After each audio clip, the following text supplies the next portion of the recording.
I'm calling today's lecture Snakes, Super Bowl, So What? It's basically going to be a wrap-up of much of what we've been doing this week, taking us deeper into understanding rituals, what they are, their role in religion, and then especially struggling with that latest Emil Durkheim reading. Wanted to remind you that today is Friday, February 6th. And I wanted to also say thank you for your patience around the video lecture problems that I've been having. Up to this point, I've used a wonderful free service that allows me to upload one huge lecture video file without me paying for it or you having to pay for it to get to it. Times are changing, in case you haven't realized, in terms of the economy, and it seems like this even affected Google's ability to keep this service up. So we're going to YouTube. We'll try our best and see if you guys will be able to access those. I know it's a bit of a pain because they're broken up so much, but I appreciate your patience. So for today, let me zoom in really quick to show you what I'll be talking about. We're going to do a quick overview of what the heck are rituals. We're going to talk about Emil Durkheim's latest reading, get to some of your questions, and then introduce next week's reading. Let me start off by saying that some of you are kind of puzzling about why the heck I had you reading about the Super Bowl and snake handling and what this had to do with religion. And let me start off by mentioning some of your comments from that Super Bowl activity. A lot of you talked about things like the emotion you felt during the game when Larry Fitzgerald ran for that incredible 6-yard touchdown. Some of you talked about the buzz or the way the group was able to come together in a new way for this period of time. Some of you said, you know, this Super Bowl thing, I just kind of always do it. I never really think about it. Some of you looked at the smaller rituals that occurred during the game, or the rituals within the Super Bowl ritual. And these include the national anthem, the particular types of cheers by the crowd, and even the trophy presentation ceremony. And then finally, some of you said, you know what, I kind of felt left out. I've never understood the Super Bowl thing, or I'm not interested in it, or I just didn't have time to watch it today, and so it's kind of weird to feel like I'm the outside looking in. The reason we start with this Super Bowl activity is to give, if we can take such a high-profile example of an activity that almost seems overly obvious to us as a ritual, and understand it a little bit, it puts us a little bit in the mindset to be able to understand two things. One, these theoretical writings on ritual that we did, but two, even more importantly, understand the way that rituals matter for religious groups and how they make sense of the world and how they encounter the world and how they continue to be a religious group.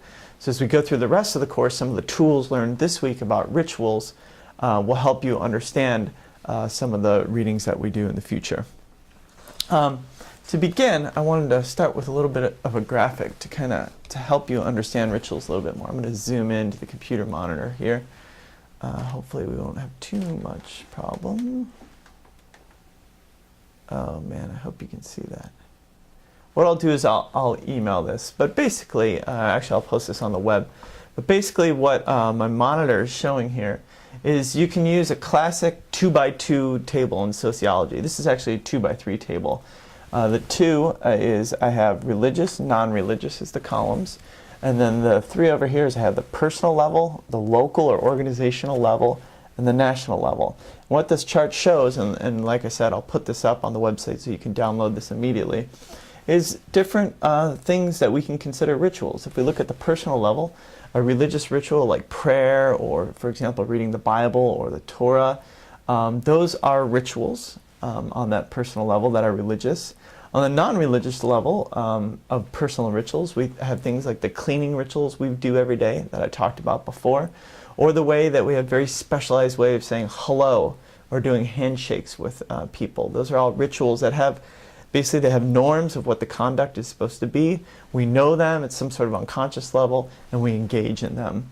And they give meaning to the social interaction that we're in. Then there's also local or organizational level rituals. Some of religious examples of this, for example, are singing particular songs at particular moments that many religious groups do as part of their service.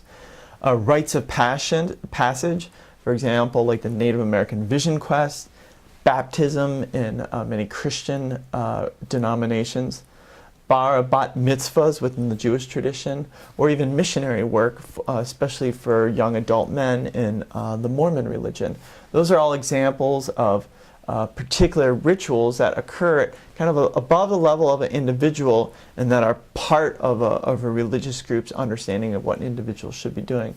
And then of course snake handling in the Covington reading that we read is a very particular ritual for a particular group of religious believers, mostly in the mountains of eastern Kentucky, West Virginia, and Tennessee.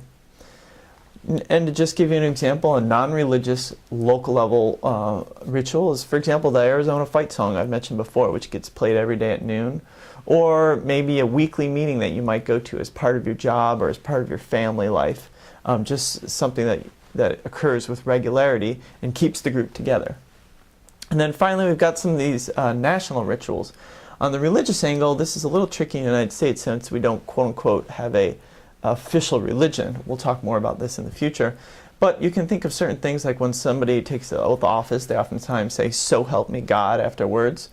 Or you might even think of like key stories, religious stories that whose retelling is a part of our national fabric. Things like the Good Samaritan story or a Golden Rule story, kind of do unto others as they do unto you, which is found in most religious traditions. The telling of that and the using of that to explain action is in of itself a ritual that makes sense on the national level because most people know about it.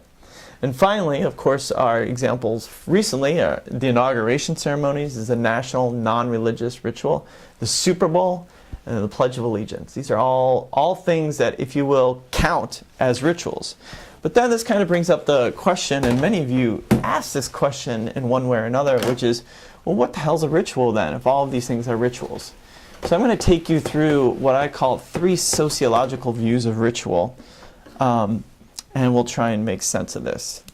And I'm going to group them as ritual as something that is routine, and we'll use Erving Goffman for this example. And then we'll call ritual as unpredictable, and we'll refer to the Victor Turner reading that you did for Tuesday on this. And then what I call ritual as a mix of both, which is where I'll talk quite a bit about the reading from Emil Durkheim. By the way, this is the last Emil Durkheim reading that we read. You guys have done very admirably struggling through this. I think maybe even better than I did when I was a graduate student. And I've read this reading 5 or 6 times and I'm still getting the hang of it.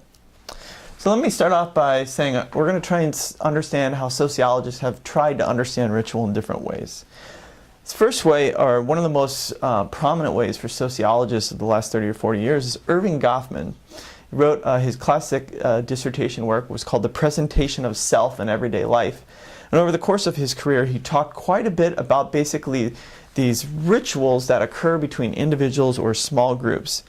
He has a phrase called interaction rituals, which is basically a way of saying that the way we interact with each other or in small groups is rather predictable, routinized, and goes according to some kind of unwritten norms about what we're trying to present about ourselves and what we're trying to say about others. And examples in kind of a Goffman spirit is to say like the action of the handshake, which was never an action 500 years ago anywhere on the face of the earth as a way of greeting or showing trust, is a particular ritual that has certain rules, right? You lead with the right hand, you extend at a certain distance, you have a certain strength of grip, certain amount of time that you hold on to, certain thing you do with your eyes when you're making a handshake. All these things are a type of ritual for Erving Goffman that say something. Another example is what we do when we're in the elevator. Next time you're in a crowded elevator, take a look, and what are most people doing? They're either like staring at a blank spot on the wall, or oftentimes everybody takes their eyes up and looks at the numbers that are going up above as to what floor the elevator is on. These rituals that Goffman uses are what I call a ritual as routine, because he's basically routine not in a pejorative sense, but saying these things are kind of like second nature. We don't think about them, and in fact, they might not mean a whole lot to individuals in terms of making religious meaning making, but they do some very important